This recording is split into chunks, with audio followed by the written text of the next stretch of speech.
सुरेश के दो बेटे थे, भीरू और धीरू। वो अपनी आखिरी वक्त में अपने बिस्तर पर था और उसके दोनों बेटे उसके पास आंखों में आंसू लिए बैठे थे। पिताजी, आप चिंता मत कीजिए, मैं और धीरू है ना, हम आपको कुछ नहीं होने देंगे। हाँ पिताजी, आप बस आराम कीजिए, डॉक्टर अभी आता ही होगा। मेरे बच्चों, मेरा अंतिम समय आ गया है।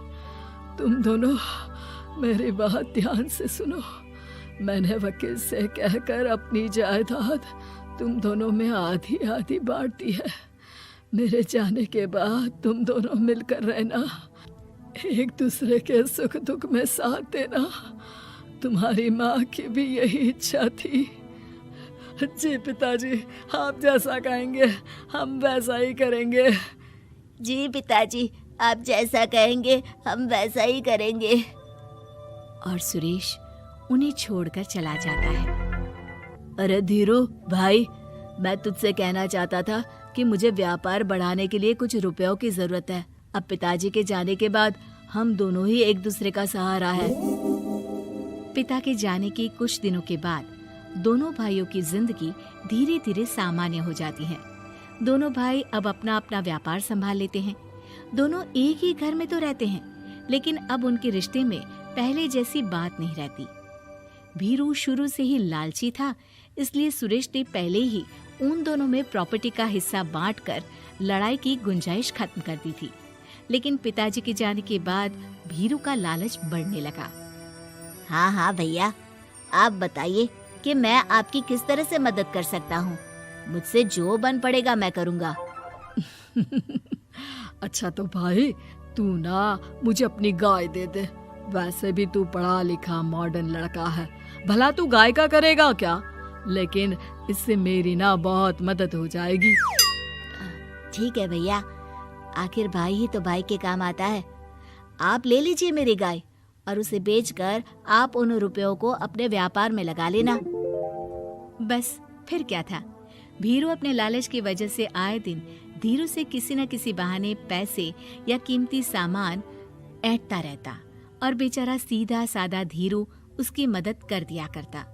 इसी तरह 2 साल बीत जाते हैं और दोनों भाई शादी कर लेते हैं। शादी होने के साथ ही अपनी बीवी के कहने पर भीरू अपना हिस्सा अलग कर लेता है। अब दोनों भाई अलग अलग रहने लगते हैं। अरे साधना, ये देखो, मैंने आज ही एक बड़ी डील साइन की है। ये शहर का सबसे बड़ी फैक्ट्री का मालिक है। इसके साथ व्यापार करके मेरे व्यापार में दिन दुनी रात चौगुनी तरक्की होगी। लेकिन इसकी बस एक ही शर्त है, अगर इसे हर हफ्ते सामान की पेमेंट नहीं दूंगा तो मुझे इसे जुर्माने के तौर पर बहुत बड़ी रकम देनी होगी। ये तो बड़ी ही चिंता की बात लगती है जी। अरे चिंता कैसी, मैंने पहले ही हिसाब लगा लिया है। मैं इसे हर हफ्ते पेमेंट भी दूंगा और एडवांस पे ऑर्डर भी, तो फिर चिंता काहे की। पास से गुजर रहा भीरू उन दोनों की सारी बातें सुन लेता है और फिर, अरे राधा, सुनती हो? उस धीरू ने आज एक बहुत बड़ी डील साइन की है। ये सुनकर ना मुझे बहुत बुरा लग रहा है। भीरू उसे सारी बात बताता है। तो ऐसे हाथ पे हाथ रख के गुस्सा करने से क्या होने वाला है? आप तो उस डील की कमजोर कड़ी जानते ही हैं, तो मारिए हथौड़ा। अगले दिन धीरू के घर में चोरी होती है और उसमें उसके वो रुपए भी चले जाते हैं जो धीरू डील के मुताबिक क्लाइंट को देने वाला था।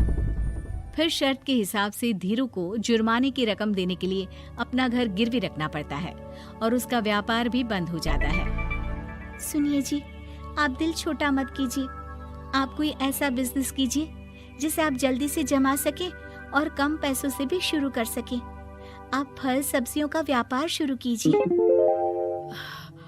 तुम ठीक कहती हो, मैं कल से ही मंडी जाकर सब जानकारी लेकर आता हूँ। उधर भीरू और राधा धीरू की बर्बादी की खुशियां मनाने में लग जाते हैं और इधर धीरू खूब मेहनत करके फिर से अपनी आर्थिक हालात पटरी पर ले आता है। लेकिन फिर एक दिन, अजी सुनती हो, तुम यहाँ पर उसके बर्बाद होने की गलत फहमी में खुश हुए जा रहे थे और तुम्हारे भाई का फल सब्जियों का व्यापार बड़ा अच्छा चल निकला है। मैं अभी बाजार में उसकी दुकान देख कर आ रही हूँ। अरे भीड़ लगी हुई थी वहां तो फिर जल्दी से अपने खुराफाती दिमाग से कोई आइडिया निकालो इस मुसीबत का। आइडिया तो बहुत अच्छा है मेरे दिमाग में। अपने भाई से कह के इसके गोदाम में चूहे डलवा दूंगी, फिर देखना नजारा। राधा की चालाकी से धीरू का ये काम भी ठप हो जाता है। अब धीरू और उसकी पत्नी के लिए उधार पर जीने के अलावा कुछ नहीं बचा था। बेचारा ईमानदार धीरू अपने भाई भाभी की चालाकी की वजह से बहुत बुरे दिन काट रहा था। मैं तो बिल्कुल बर्बाद हो गया साधना। पिताजी का दिया हुआ अच्छा खासा बिजनेस संभाल रहा था, लेकिन मेरी किस्मत ने मुझे यहाँ लाकर खड़ा कर दिया। अब तो खाने के भी लाले पड़ रहे हैं।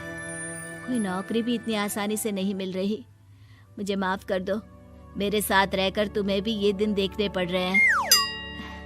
देखिए जी, आप दिल छोटा मत कीजिए। भगवान कोई ना कोई रास्ता जरूर खोल देगा हमारे लिए। और मेरे दिमाग में तो एक अच्छा आइडिया आ भी गया। मैं बचपन से ही अपनी दादी, नानी और माँ को एक खास तरह का अचार बनाती देखती आई हूँ।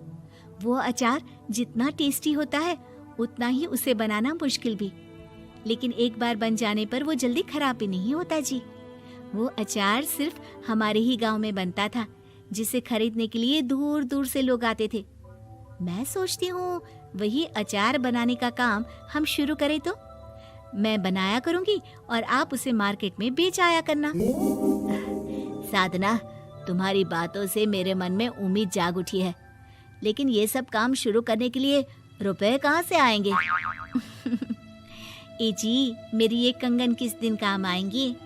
आप इन्हें गिरवी रखवा लो और जब पैसे आ जाए तो इन्हें छुड़वा लेना। साधना बाजार जाकर अचार बनाने का सामान लेकर आती है। फिर घर आकर सारे खिड़की दरवाजे बंद करके अचार बनाती है और धीरू उस अचार को पैक करने में साधना की मदद करता है और अगले दिन बाजार में बेच भी आता है। शुरू में सिर्फ 10 बोतल अचार ही बन पाता है, लेकिन उसे बेचकर हुए मुनाफे से अचार की बोतलें 10 से 50 और फिर 1000 और 10,000 हो जाती है। अब धीरू को अपने काम में मदद के लिए कुछ लोगों को भी काम पे रखना पड़ता है, लेकिन अचार अब भी साधना ही बनाती है और अपनी रेसिपी का सीक्रेट बनाए रखती है। अब देखते ही देखते धीरू साधना ब्रांड अचार आसपास के कई शहरों में मशहूर हो जाता है और धीरू के दिन एक बार फिर बदलते हैं। धीरू के पास अब भीरू से दुगना बड़ा घर, गाड़ी, धन, अचार की कई फैक्ट्रीज और नौकर चाकर होते हैं।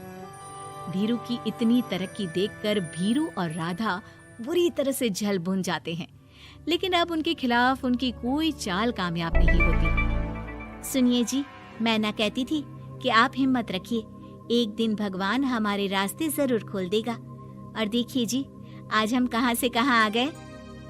ये सब तुम्हारे फौलाद जैसे मजबूत मन की वजह से हो पाया है साधना, वरना एक समय मैं तो हिम्मत ही हार चुका था।